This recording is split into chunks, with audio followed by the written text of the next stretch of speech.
They didn't even look up when she walked into the private executive suite. A young black woman in a maid's apron standing behind the most paranoid crime boss in South Korea. He tapped his pen on the desk, annoyed by her presence. His lieutenant whispered something about the staff being too slow tonight. She heard the complaint. She understood the dismissal. She watched his reflection in the window. When the boss finally turned to demand his whiskey, she didn't place a glass on the coaster. She locked the heavy oak door and slid a suppressed pistol across the mahogany desk, grip first. This was a Glock 19 with a hollow point in the chamber. It was meant for the back of your skull. I walked in here to end you. I'm choosing not to. My resume is the silence I leave behind. My employers are ghosts that you cannot kill. You do not take this weapon because you forgive me. You take it because the elevator just passed the 40th floor and it is full of men who won't miss. 1 hour later, the Zenith Tower would be turned into a graveyard. Mercenaries, traitors, and elite hit squads, all defeated by the Waitress who had been pouring their drinks for months. If you believe that loyalty is found in the darkest places, hit subscribe right now. Only people who fear the truth would scroll past this story. Eugene Tae had conquered the underworld from a glass tower. From the back alleys of Seoul to the boardrooms of the Zenith Corporation, his name was law. The Dragon Syndicate controlled everything from data centers to shipping lines, running a criminal empire with the efficiency of a Fortune 500 company. For 10 years, he had outsmarted rivals, merged families, and buried his enemies under paperwork and concrete.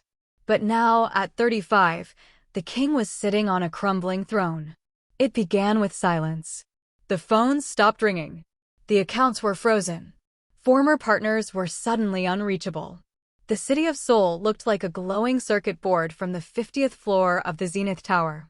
Thousands of lights blinked in the darkness below, but up here, in the private office of Eugene Tae, there was only silence. Eugene Tae rubbed his temples. His headache had started 3 days ago and hadn't stopped. On his desk, stacks of paper were piled high like little white towers. They were full of bad news. Shipping routes blocked. Bank accounts frozen. The invisible trap around his empire was tightening, and he couldn't see the hands pulling the rope.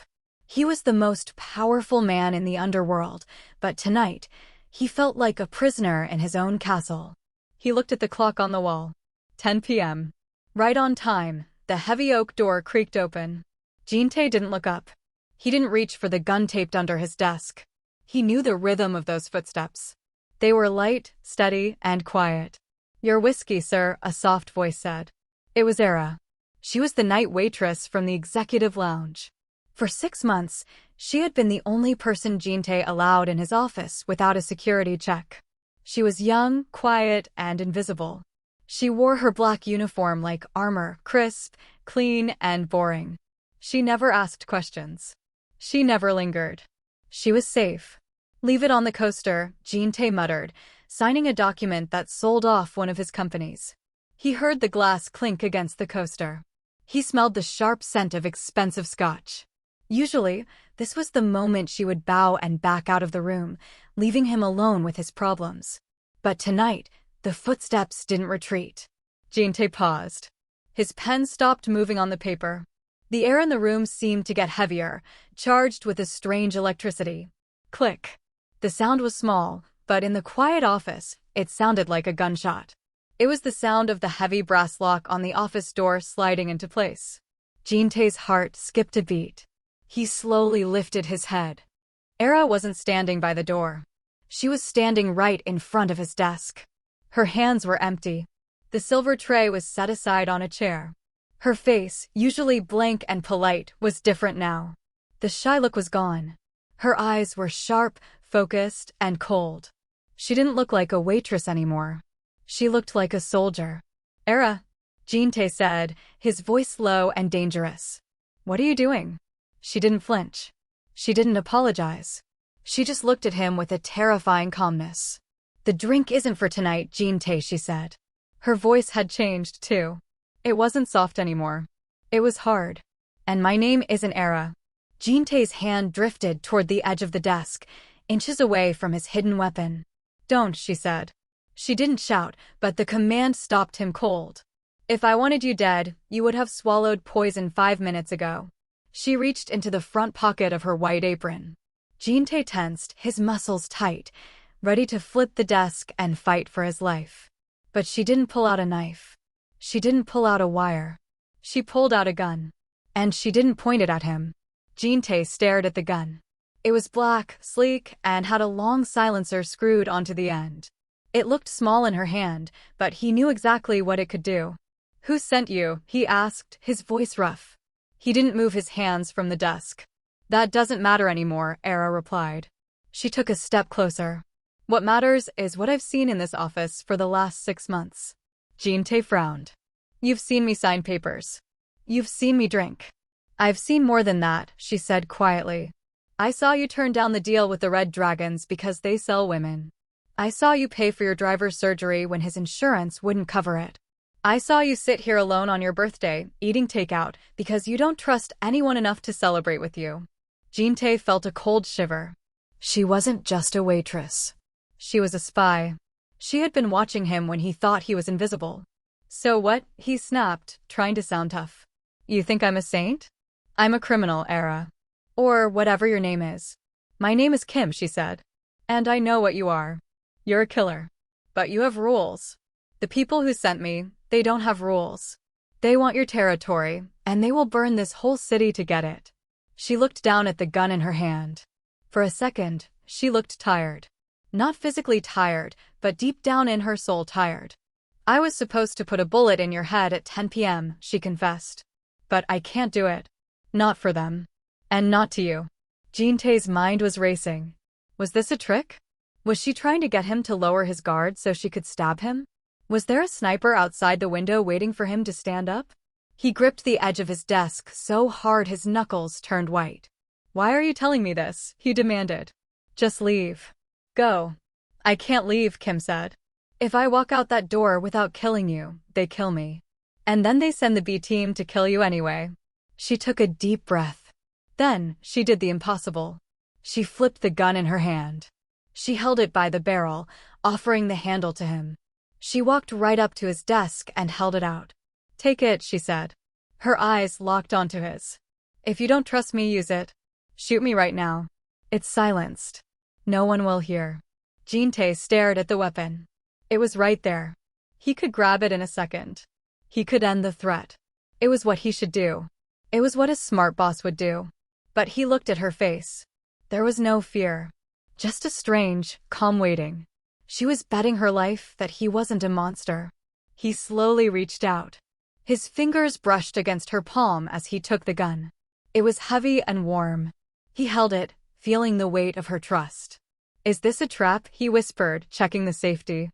"No," Kim said, stepping back with empty hands. "It's a choice." Chapter 3. The gun felt heavy in Jean-Tay's hand. It was warm from Kim's grip.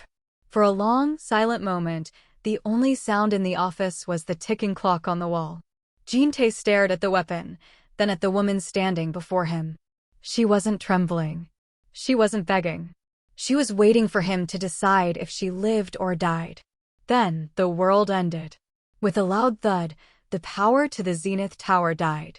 The bright city lights outside the window seemed to jump closer as the office plunged into total darkness.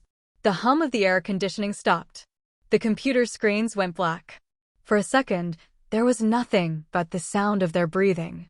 Then, the emergency system kicked in. Harsh red lights flickered on in the corners of the ceiling. They bathed the room in a bloody, eerie glow. The shadows stretched long and thin across the floor. Jean-Tay's face looked sharp and dangerous in the crimson light. Kim's white apron looked pink. "They cut the line," Kim whispered. She moved closer to the desk, her voice low and urgent. "That means they are in the lobby. We have maybe 3 minutes before they reach this floor." Jean-Tay looked at the red light reflecting off the barrel of the gun she had given him. If she wanted him dead, she could have let the darkness take him. She could have attacked him when the lights went out. But she hadn't moved. The doubt in his chest vanished, replaced by a cold, hard resolve. He wasn't a victim anymore. He was a boss, and this was his tower.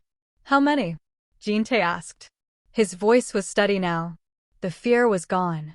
6 in the breach team, Kim replied instantly. Heavy armor. Night vision. They aren't here to talk.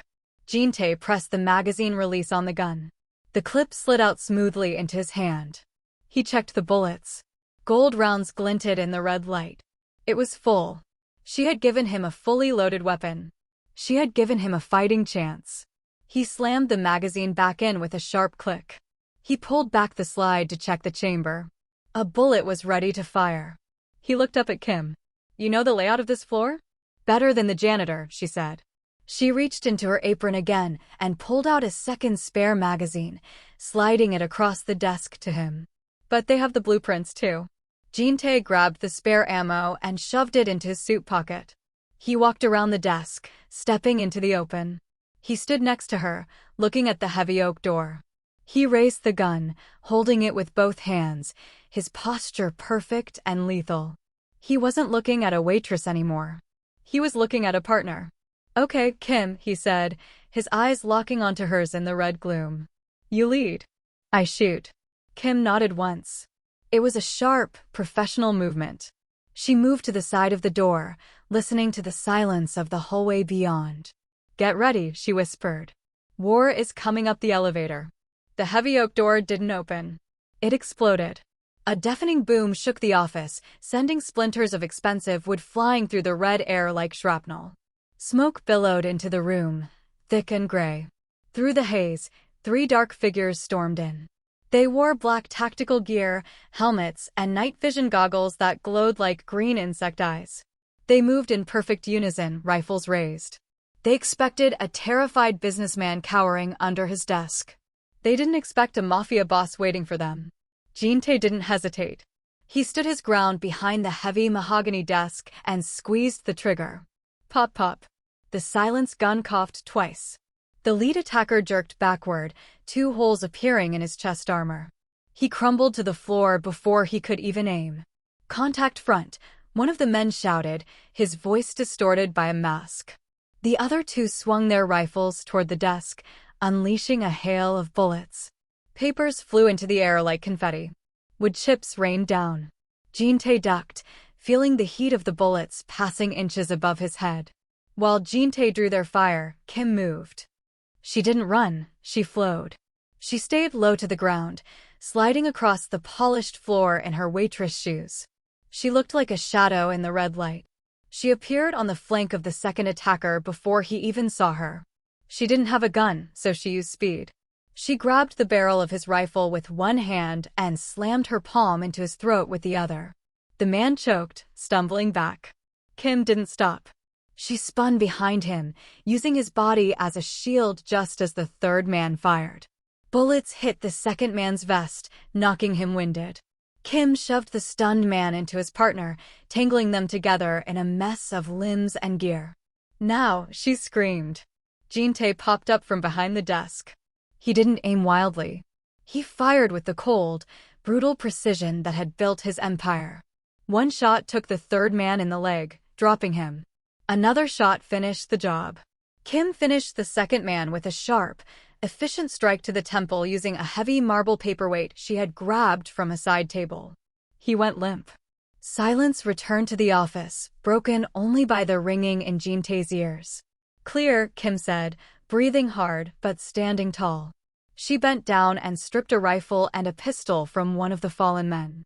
She checked the weapons with practiced ease, tossing the pistol to Jin-tae. Take this. It has more ammo. Jin-tae caught it, his hands shaking slightly from the adrenaline. He looked at the bodies on his floor. Professional, he muttered. These aren't street thugs. Mercenaries, Kim corrected. Expensive ones. She ran to the office door, peering out into the hallway. We need to move. That was just the breach team. The rest will be coming up the elevators. They sprinted down the long, red-lit corridor toward the elevator bank. Jin-tae jabbed the down button, but the panel remained dark. The lights above the doors were dead. They cut the power to the cars, Kim said, frustration tightening her jaw. They want to trap us on this floor. Jin-tae looked at the 50 painted on the wall. 50 floors, he said grimly. That's a long way down. Kim kicked open the door to the emergency stairwell. The concrete shaft was dark and cold, spiraling down into the blackness. The stairwell was cold, dark, and smelled like old dust. It was a long, concrete spiral that went down forever into the blackness. The only light came from the small red emergency bulbs above each door. Clump, clump, clump. Their footsteps echoed against the walls. Jin-tae and Kim moved quickly, skipping steps, their breathing loud in the silence. They had passed floor 45, then 44, then 43. At the landing of the 40th floor, Jin-tae stopped. He leaned against the cold concrete wall, wiping sweat from his forehead with his sleeve. His tailored suit was ruined, covered in dust and plaster from the fight upstairs. He gripped the pistol Kim had given him, checking the hallway below through the railing. It was empty. "We have a minute," Kim whispered, stopping beside him. She didn't look tired.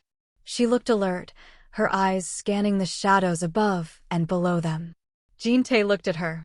In the dim red light, she didn't look like a stranger anymore. She was the only person in the world who wasn't trying to kill him. "You said they wanted my territory," Jin-tae said, his voice low. "Which family was it? The Vipers? The Red Dragons?" Kim shook her head. She looked down at her hands, the hands that had held a gun to his life just 20 minutes ago. "It wasn't a rival family, Jin-tae," she said softly. "It wasn't an enemy from the outside." Jin-tae froze. A sick feeling settled in his stomach. Who unlocked the security doors for the breach team?" Kim asked back. "Who gave them the blueprints to this floor? Who knew exactly when you would be alone in your office?" Jin-tae closed his eyes. He saw the face of his right-hand man. The man who had stood beside him at his father's funeral. The man who poured his tea every morning and laughed at his jokes. "Lieutenant Choi," Jin-tae whispered. The name tasted like ash in his mouth. "He paid the deposit on the contract 3 months ago," Kim confirmed. "He told my handler that you were getting soft. He said you were bad for business because you wouldn't sell drugs or traffic people. He wants to take over the Zenith Tower and run it his way. The bloody way." Jin-tae let out a harsh, bitter laugh. It echoed strangely in the stairwell.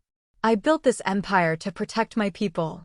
And the person closest to me sold me out for a chair in a corner office." "That's the problem with building a throne," Kim said, looking at him with sad understanding. "You build it so high that you can't see the snakes crawling around the bottom. You were alone up there, Jin-tae. Even before I walked in." Jin-tae looked at her. "And you? You're a snake, too, aren't you?" "I was," Kim admitted. "But snakes don't have friends. And they don't have anyone to watch their back." She raised her gun, pointing it down the stairs into the dark. "Tonight, I'd rather be a wolf." Jin-tae nodded slowly. He pushed himself off the wall. The anger was still there, burning hot, but he wasn't alone anymore. "Okay, wolf," he said. "Let's go hunt some snakes."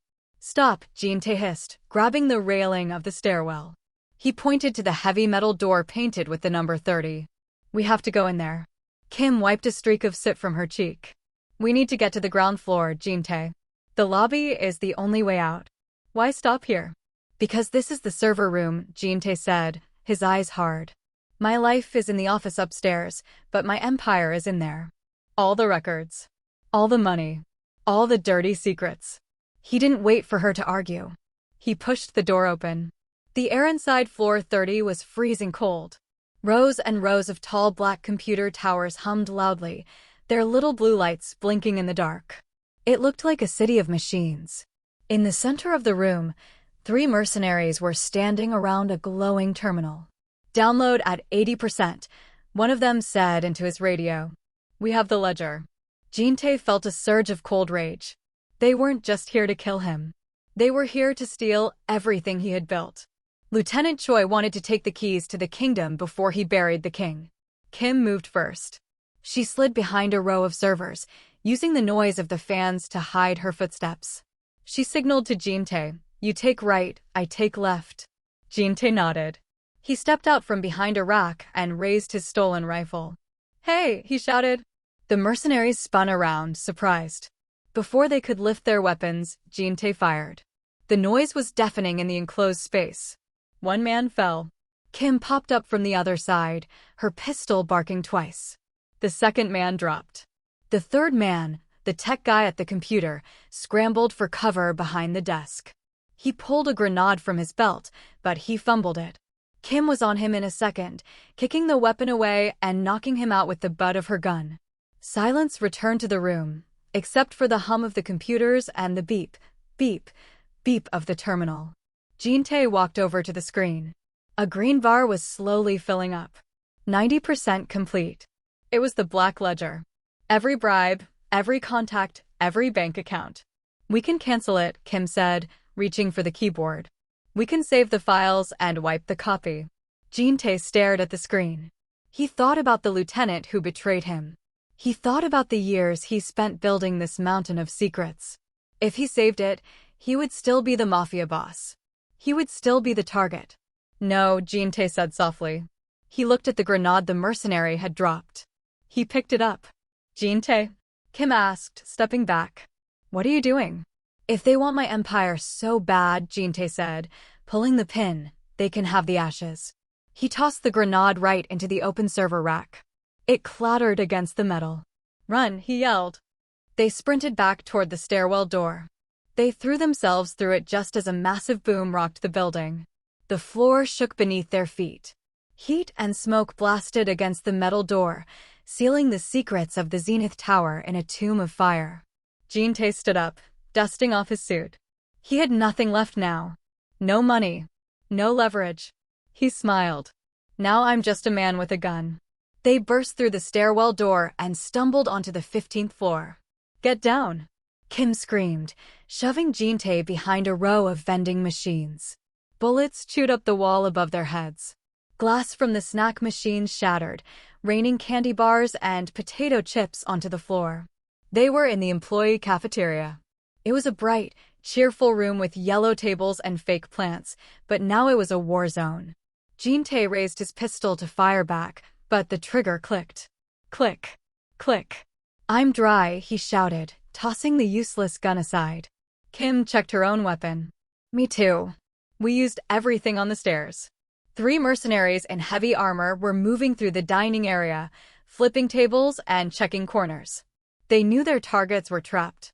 Kitchen, Kim whispered, pointing to the swinging double doors behind the salad bar. Go. They scrambled across the tile floor, sliding on spilled soda, and burst into the commercial kitchen. It was a maze of stainless steel counters, hanging pots, and industrial ovens. The air smelled like stale coffee and bleach. Block the door, Kim ordered. Jin-tae shoved a heavy metal prep table against the entrance. We have no guns, Kim. We're dead. Kim didn't look scared. She looked at home. She scanned the room, her eyes moving faster than they had in the office. To Jin-tae, this was a dead end. To Kim, it was an armory. I spent 5 years working in kitchens like this, she said, grabbing a heavy cast-iron skillet from a drying rack. She tossed a long, sharp boning knife to Jin-tae. Aim for the gaps in their armor. The doors banged open. The heavy table slid back an inch. The mercenaries were pushing through. Kim grabbed a 50-pound sack of flour from the baking shelf. She ripped the top open. Get ready, she hissed. As the first mercenary squeezed through the door, rifle raised, Kim hurled the sack into the air. Whoosh!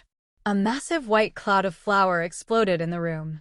It coated the mercenaries' goggles, blinding them instantly. They coughed and swiped at their masks, confused by the sudden white fog. Now! Kim yelled. Jin-tae lunged. He didn't shoot, he slashed.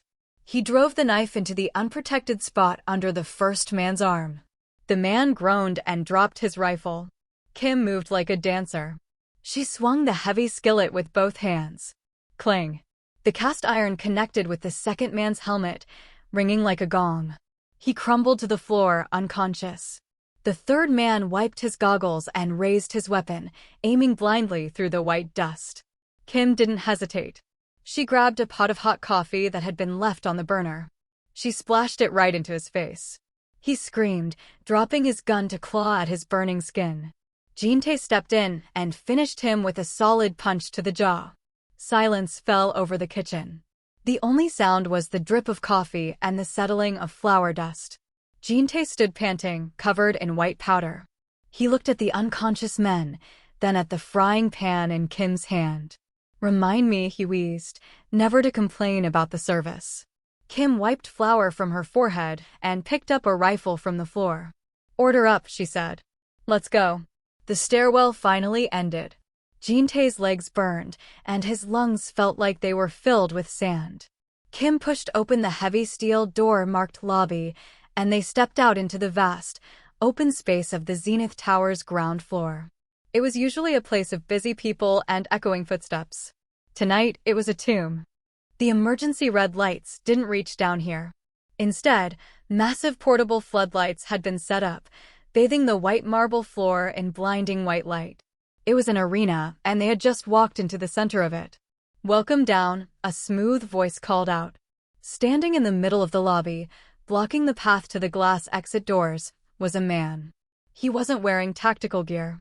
He wore a gray suit that cost more than Jin-tae's car. He held a cane with a silver handle, though he didn't look like he needed it to walk. Behind him stood a wall of 6 heavily armed soldiers, their rifles raised and aimed at Kim and Jin-tae's chests. Kim froze. Her grip on her rifle tightened until her knuckles turned white. "The architect," she whispered. The man smiled. It wasn't a nice smile. It was the smile of a teacher looking at a student who had failed a test.